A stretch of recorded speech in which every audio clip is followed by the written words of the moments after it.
Gas সংকটের জন্য দুঃখ প্রকাশ করে প্রধানমন্ত্রী তারেক রহমান বলেছেন, সমস্যা দ্রুত কাটিয়ে ওঠার চেষ্টা করছে সরকার। জানান, আগামী সংসদ অধিবেশনে জ্বালানি সমস্যার সমাধানে 10 বছরের দীর্ঘমেয়াদী পরিকল্পনা জাতির সামনে তুলে ধরা হবে। বিরোধী দলকে হঠকারী রাজনীতি বন্ধ করে জনবান্ধব পরিকল্পনা নিয়ে এগিয়ে আসার আহ্বানও জানান সরকার প্রধান। মেগা প্রকল্পের নামে লুটপাট ও অর্থ পাচারের পাশাপাশি ফ্যাসিস্ট সরকার দেশের বিভিন্ন খাত কিভাবে ধ্বংস করেছিল তাও তুলে ধরেন তারেক রহমান। বেগম খালেদা জিয়ার জন্মবার্ষিকীতে রাজধানী করাইলে দুস্থদের মাঝে অনুদান প্রদান ও দোয়া মাহফিলে যোগ দেন প্রধানমন্ত্রী ও বিএনপি চেয়ারম্যান তারেক রহমান।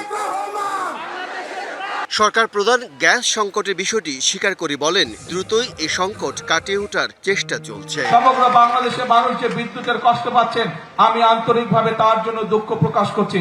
কিন্তু এই সরকার আপনাদের সরকার এবং আমরা কাজ করছি যত দ্রুত সম্ভব মানুষকে এই কষ্টের হাত থেকে রক্ষা করার জন্য।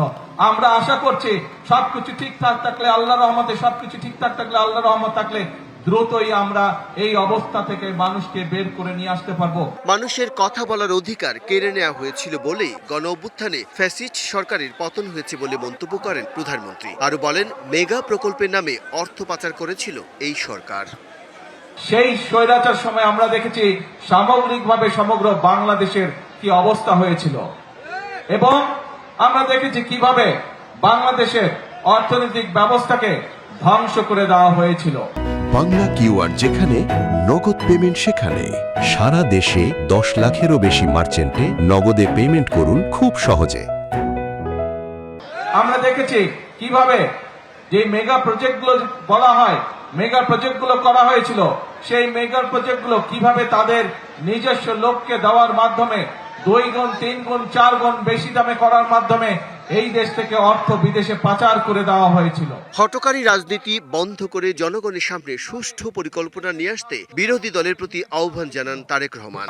আরেকটি দলের নেতাকে দেখলাম যে উনি কোথায় জানে গিয়েছেন এবং বক্তব্য দিচ্ছেন, তাকে বলে মানুষ শুধু ধরে যে গ্যাস দেন, গ্যাস দেন, গ্যাস নাই, গ্যাস নাই। হ্যাঁ, আমরা তো অস্বীকার করছি না যে গ্যাসের সমস্যা আছে, যেই বিদ্যুতের সমস্যা রয়েছে, যেই গ্যাসের সমস্যা রয়েছে, সেইটি সমাধানের জন্য তারা যদি সরকার থেকে ভালো কোনো পরিকল্পনা নিয়ে আসতে পারে, যে পরিকল্পনা আগামী 3 মাসের মধ্যে, বাদ দেন 3 মাস, আরো 3 মাস আমি তাদেরকে দিলাম, যদি 6 মাসের মধ্যে তারা সমস্যার সমাধান করতে পারে, তাহলে তাদের প্রত্যেকটি পরিকল্পনা আমরা বাস্তবায়ন করব। মানুষের ভাগ্য পরিবর্তনে সরকার কাজ করছে বলেও উল্লেখ করেন প্রধানমন্ত্রী।